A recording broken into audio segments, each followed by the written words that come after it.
halkan waa duleedka deegaanka Alkowsar ee gobolka Shabeelle Dhexe. Kooxda Qawaariijta Al-Shabaab waxay isku dayday in halkan ay weerar ku soo qaado balse jab xoogan ayaa lagu gaarsiiyay.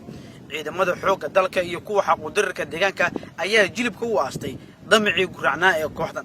sidoo kale diyaaradaha dagaalka ciidamada cirka ayaa qayb ka howlgalkan lagu soo afjaray kooxaha Qawaariijta Shabaab.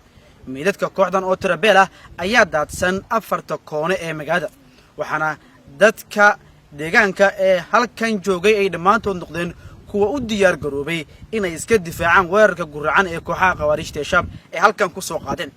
jab xoogan ayaa halkan ku gaaray Qawaariijta, in ka badan 70 maleeshiyaad ah ayaa laga dilay oo meedadkoodu waa ay daadsan yihiin.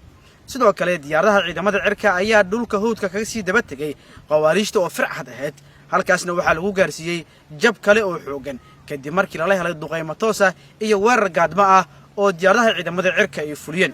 kooxaha Qawaariijta Shabaab oo isku dayday ilaa iyo dhowr deegaan oo dhaca gobolkan Shabeelle Dhexe in ay soo weerarto ayaa dhamaantood jab xoogan lagu gaarsiiyay, waxaana ciidamada xaquudirka deegaanka iyo kuwa xoogga dalku ay gacanta ku hayaan dhammaan deegaanadii ay kooxdan soo weerartay, waxaana daadsan meedadka Qawaariijta oo tirabeel ah. Maxamed Cabdullaahi Cumar, warbaahinta qaranka gobolka Shabeelle Dhexe.